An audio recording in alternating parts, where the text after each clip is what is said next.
Hello everyone and welcome back. Today we are talking about Anne of Cleves, the fourth wife of King Henry VIII. History reduced her to a label, the ugly wife. A woman remembered not for her mind, not for her choices, not for her survival, but for an insult spoken by a king whose ego was larger than his empire. But history often does this. It simplifies. It flattens. It turns complex human lives into easy narratives. So today we are not asking whether Anne of Cleves was beautiful or ugly. We are asking a different question. Who was she really? And why did her story become distorted in the first place? Anne was born in Dusseldorf in 1515, into a Europe that was breaking apart. The Protestant Reformation was reshaping religion, power, identity, and alliances across the continent. Old structures were collapsing, new ones were forming, and dynasties were no longer just families. They were political instruments. Her father, John III of Cleves, aligned himself with the Protestant movement, placing his family inside one of the most politically sensitive networks in Europe. Anne was raised in a sheltered court, educated simply, prepared not for power, not for leadership, but for obedience. She was taught how to serve, how to please, how to adapt, how to become a wife, not how to rule. No one expected her to matter in history.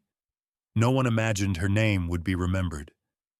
She was supposed to become a quiet duchess somewhere in France and disappear into dynastic records, another woman absorbed by lineage and marriage contracts. But politics does not ask permission, and history does not follow plans. And this is only the beginning. If you enjoy thoughtful history, stay with this channel and subscribe. After the death of Jane Seymour, Henry VIII needed a new wife, not for love, not for companionship, but for survival. His break with Rome had isolated England. Catholic powers threatened invasion. Diplomacy failed. Alliances weakened. Henry needed Protestant support. He needed political protection disguised as marriage. Anne of Cleves became a solution, not a choice, not a desire, not a dream, a strategic asset. Portraits were sent. Diplomats negotiated. Hans Holbein painted her likeness. Treaties were drafted. Contracts were signed. And Henry approved the match not because of Anne, but because of what she represented. But the problem was not Anne. The problem was expectation. Henry believed in courtly fantasy, in symbolic romance, in theatrical power, in the illusion that kingship guaranteed desire and devotion. When he arrived disguised to meet Anne, she did not recognize him. Not because she rejected him, not because she insulted him, not because she despised him, but because she did not know the ritual, the performance, the theatrical language of English court culture. She behaved correctly for a betrothed woman, respectful, reserved, modest, proper. She did exactly what she had been taught to do her entire life. And in that moment, Henry's ego fractured. The king who demanded adoration did not receive it. The ruler who expected worship received indifference. And from that fracture came the narrative. She is not fair. She is not pleasing. She is dull. She is ugly. Not because she was, but because he needed a story that protected his pride. The marriage happened anyway. Politics demanded it. Alliances required it.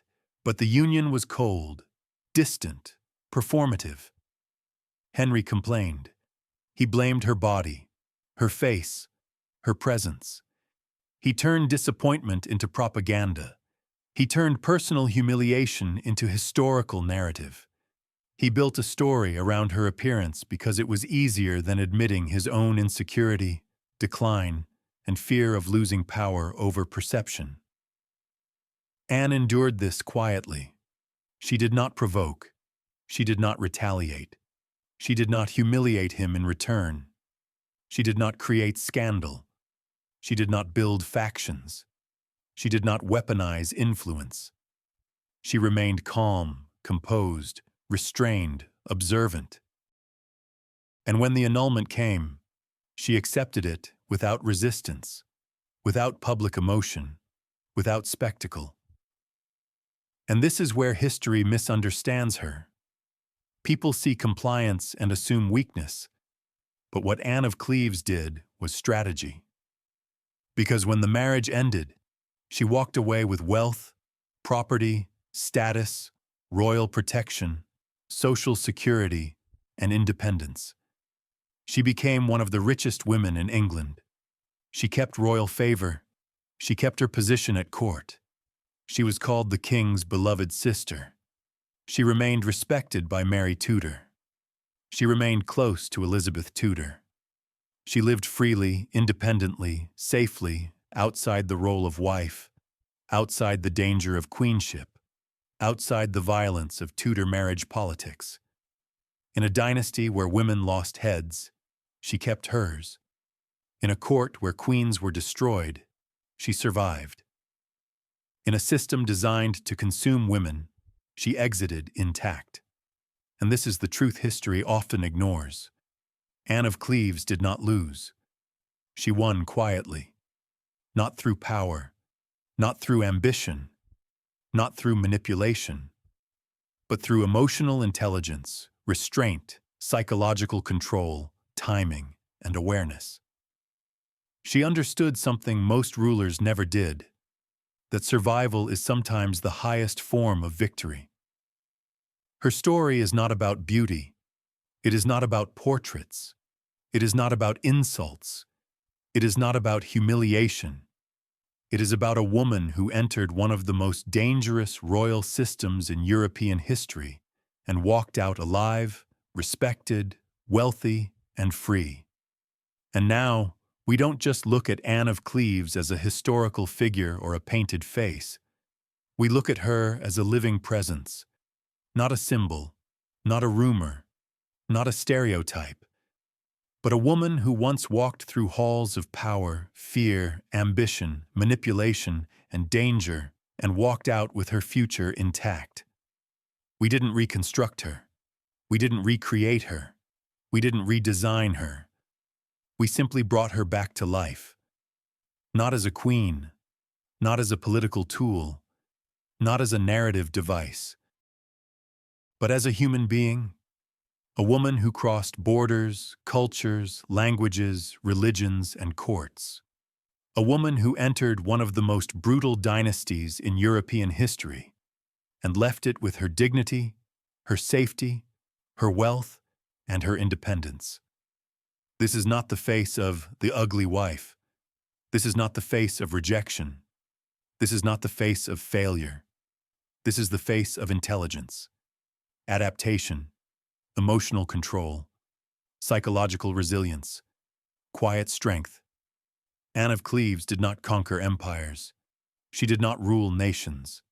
She did not command armies. She did not reshape religion. But she did something far rarer. She survived Henry VIII. She walked away from the most dangerous marriage in England with her freedom, her wealth, her status, and her life. She outlived the king. She outlived his queens. She remained respected. She remained protected. She remained independent. And when we see her alive again, breathing, blinking, present, what we are really seeing is not a Tudor queen. We are seeing a woman who understood power without trying to control it. A woman who chose survival over pride. A woman who chose peace over conflict.